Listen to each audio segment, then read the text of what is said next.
record, and Rebecca, she did not stop. For over 20 years, nobody even got close to Katie Smith's record. Katie Smith drives into the front court. 2 steps into the paint. She rolls it in off the glass. 600 career assists in just 81 games.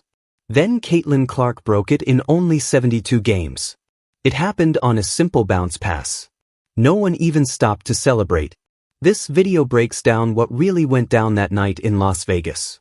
We'll cover the record Clark smashed, the hidden pattern behind 3 separate assist milestones this season, the injury comeback that made it all possible, and why 600 still puts her far behind the league's true all-time leaders. Numbers this exact don't happen by accident. And by the end of this breakdown, that pattern will be impossible to miss. Let's start with the quietest record in WNBA history. The game happened at Michelob Ultra Arena. The Indiana Fever were on the road, facing the Las Vegas Aces, the reigning league champions. To accept the trophy for the WNBA 2025 champions is the Las Vegas Aces, Mark Davis. Playing on their own home court, this game was over fast. Indiana jumped ahead early and never let the champions back in.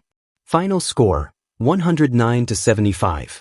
That's a 34-point blowout against a team that hadn't lost that badly at home in years. When's the last time the defending champs got beat that bad on their own floor? Clark's stats that night matched the mood of the game, not some personal chase for a record. 12 points, 7 rebounds, 6 assists. A solid line, but low-key for her, especially since she sat out most of the fourth quarter once the game was already decided. But inside that 6-assist total was the number that really mattered. With 24 seconds left in the third quarter, Clark threw a bounce pass through traffic to Monique Billings. Billings finished the layup and drew a foul. Driving, going to the reverse, no good, and a late whistle, a foul called on Monique Billings. That 6th assist wasn't just another assist. It was Clark's 600th career assist. And she got there in just 72 games. Fastest anyone in league history has ever hit that number. So why did such a huge moment barely get noticed on the court? Because nothing about it looked historic in the moment. No stoppage in play. No ball pulled out and saved for the trophy case. No highlight on the big screen. The Fever were busy running up the score on the defending champs, not stopping to celebrate a number buried in the stat sheet. And that's not just a side detail. That is the story. Big records usually come with hype because everyone around the player knows it's coming. This one landed just like assist number 599 did. Quiet, routine, normal. And that says a lot about how ordinary this level of play has become for Clark, who's still only in the middle of her second full healthy season.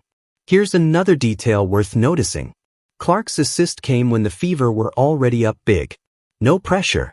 No do-or-die moment. This wasn't a player fighting to save the game. This was a player on cruise control, making the same kind of pass she'd made in all 71 games before this one, in a game that was already locked up. Does that make the record less impressive? Actually, it's the opposite. A record built from routine plays inside blowout wins says more about real skill than one built on a single dramatic moment. Clark didn't need the moment to feel big for the number to be big. It just happened on a play she'd already made hundreds of times, in a game her team had already won. There was no countdown either. That's different from how scoring records usually get covered. When a player is closing in on a big scoring number, commentators build it up play by play. Graphics count down. The moment gets replayed over and over. Assist records rarely get that treatment, because an assist depends on a teammate finishing the play. Oh boy, perfect assist 16. That's part of why it can feel less like a personal achievement in the moment, even when it clearly is one. Should that change, given how big some of these passing records turn out to be later? Probably. But until it does, a record like this one can slip right past both the broadcast and the crowd, only showing up afterward once someone checks the final box score. Now, to really get why 72 games is such a big deal, you need to know who held this record before Clark. Katie Smith hit 600 career assists in 81 games. That record stood for more than 20 years, until Clark's pass to Billings broke it. And here's the thing, Smith wasn't even known as a passer. She built her whole career as one of the most dangerous scorers of her era. She was money from the elbow. She's the all-time leading scorer in women's basketball history from her final regular season home game. A Hall of Fame shooting guard who led the league in threes made multiple times. She still holds franchise scoring records in Minnesota. So how many guards were feared as scorers and trusted as passers at the same time? Not many. The fact that she also racked up 600 assists faster than anyone for over 2 decades shows just how hard it is to be a dangerous scorer and a high-volume playmaker in the same career. A defense has to respect you enough as a shooter to collapse in on you. And then you have to be smart enough to give up the ball the second that collapse opens something up elsewhere. Smith did both, consistently, way before advanced stats were even a normal part of the game. Every player after her, across 20 years of league growth, tried to catch that pace. And came up short. Sue Bird, the league's all-time assist leader by a mile, didn't do it in 81 games. Courtney Vandersloot, the league's number 2 all-time, didn't do it either. What was really cool to see was Courtney did become the all-time playoff assist leader. Even with careers full of legendary playmaking, both of them eventually passed Smith's total career assists. But neither one beat her to that pace record. So why did Smith's 81-game mark last so long? It wasn't because assists were rare after her. Passing numbers across the league kept climbing as offenses modernized and point guards took on bigger roles. The record held up because nobody came along who could rack up assists at that rate and draw enough defensive attention to keep those passing lanes open in the first place. Is it a coincidence that it took a rookie who was already pulling double teams from 30 feet out to finally match that combo? Probably not. Clark's gravity as a scorer, the same thing that forces defenses to stretch out past the arc to guard her, is the exact same trait that made Smith's assists possible a generation earlier. Just at a different range, in a faster, more spread-out version of the game. Clark's 72 games don't just edge out Smith's 81 by a little. They shrink a gap that took the rest of the league over 20 years to even get close to, down into a season and a half of a young career. And that raises an uncomfortable question for whoever tries to break this next assist pace record. Season high 13 assists for Caitlin Clark tonight. If a record this specific, mixing scoring threat with passing volume, took over 20 years to fall once, how long until someone challenges what Clark's already done? Based on how fast her own numbers have been climbing this season, the honest answer might not be another 20 years. It might not even be another 2. Now, here's what makes this comparison fair, not just a case of a modern player having it easier. The pace of play has picked up across the league since Smith's era. More possessions per game means more chances for assists overall. A skeptic could point to that and say the comparison isn't clean. That's a fair point. It deserves a real answer, not a brush-off.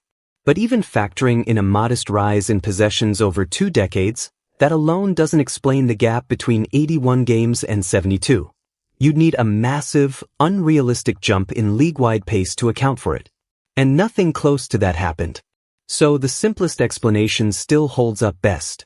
A player who pulls defenders out past the three-point line and gives the ball up the second that creates an opening is racking up assists at a rate that pace alone just can't fully explain. Now let's talk about the pattern behind all this. This wasn't Clark's first time breaking a pace record this season.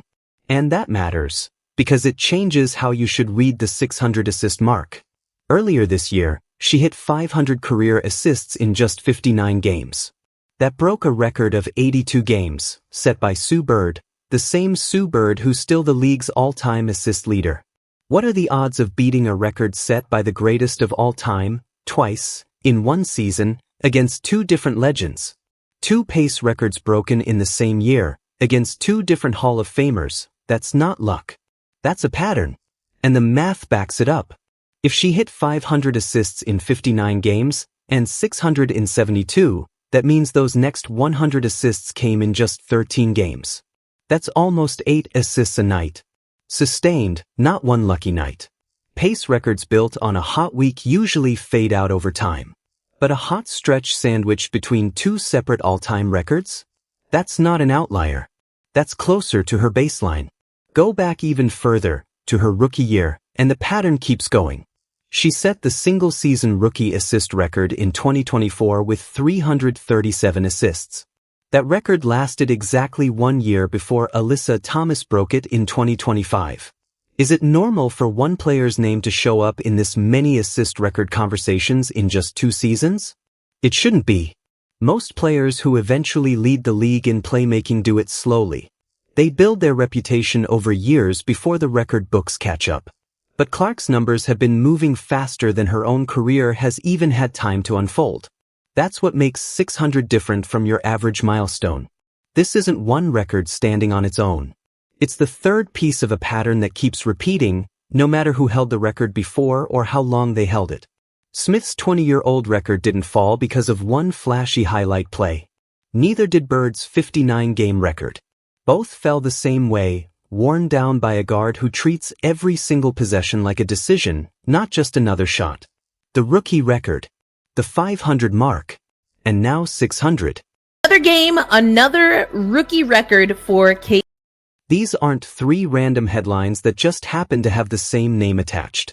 They're the same story, told 3 times, and each time it arrives faster than the last. One record could be a fluke. But a pattern across 3 records, against 3 different legends, that's not a surprise anymore. That's basically the expectation. Which is exactly why this milestone deserved way more attention than it got on the broadcast. And it's not just about the numbers, it's about how she gets there. Clark's assists aren't mostly simple catch-and-shoot passes off a broken defense. A big chunk of them come from pick-and-roll plays, where she's reading the defense live, off the dribble, deciding in real time. Does she attack the rim herself? Thread a pass to the big rolling in? Or kick it out to a shooter repositioning behind the arc? What's a defense supposed to do when it has to guard all 3 options on every single possession? That kind of decision-making is exactly why this pattern keeps showing up, game after game, against different opponents, with different lineups around her. It's not tied to one specific play or one specific teammate. A trick play only works until the defense figures it out. But a decision-making process built into how she reads every possession? That doesn't stall out the same way. There's no single wrinkle a defense can take away to shut it down. Now here's the part that makes this even more impressive. None of this happened in a vacuum. The Aces game was only Clark's 2nd game back after missing time with a back injury. Caitlin Clark did not miss a step after being sidelined for 5 games with a quad injury. Are you serious, Caitlin? In her first game back against this exact same Aces team, funny enough, Clark managed just 9 points in a loss. A quiet, forgettable return. Nothing about it hinted that a record-breaking night was only 2 games away. So what actually changed between that game and this one? Rhythm. And a roster that was rolling. Indiana had won 5 of their last 7 games heading into Las Vegas. They were playing with real chemistry, moving the ball well, which makes life a lot easier for whoever's running the offense. Here's the thing about assists, they're never purely an individual stat. They're a reflection of teammates knocking down the shots you set up for them. And on this night, Indiana's teammates showed up. Sophie Cunningham took full advantage of the open floor, hitting 6 threes and finishing with 27 points. Meanwhile, the Aces shot just 4 of 17 from beyond the arc as a team. That gap turned what could have been a tight road game into a blowout, well before the 4th quarter even started. So why does a teammate's hot shooting night matter in a story about Clark's passing record? Because assists don't happen in isolation. A guard can make the perfect read, deliver the perfect pass, and none of it counts unless the player on the other end finishes the play. Cunningham cashing in all night meant more of Clark's routine plays turned into official assists. Cunningham getting in on the action as she knocks down her first triple. 1 field goal. Well-timed passes turned into makes instead of misses. That pumped up the numbers, sure, but it also showed a genuinely connected team, not one player padding her stats. After the final buzzer, head coach Stephanie White was caught on camera in the locker room, telling Clark straight up, "Took care of the ball. See, welcome back, baby." It's a small, unscripted moment, but it frames the whole night differently than any highlight reel built around a milestone ever could. White wasn't praising a record in that moment. She probably didn't even know 600 had just happened. She was praising ball security, that unglamorous, coachable fundamental that, over a full season, is literally what an assist total measures. Is there a more fitting way to set a passing record than getting praised for exactly that, and nothing flashier? The 600th assist wasn't some hero ball moment. It wasn't a designed play built to create a highlight. It wasn't a shot forced into a crowded lane. It was simply the result of a point guard being asked to do one thing, take care of the basketball, for 40 straight minutes.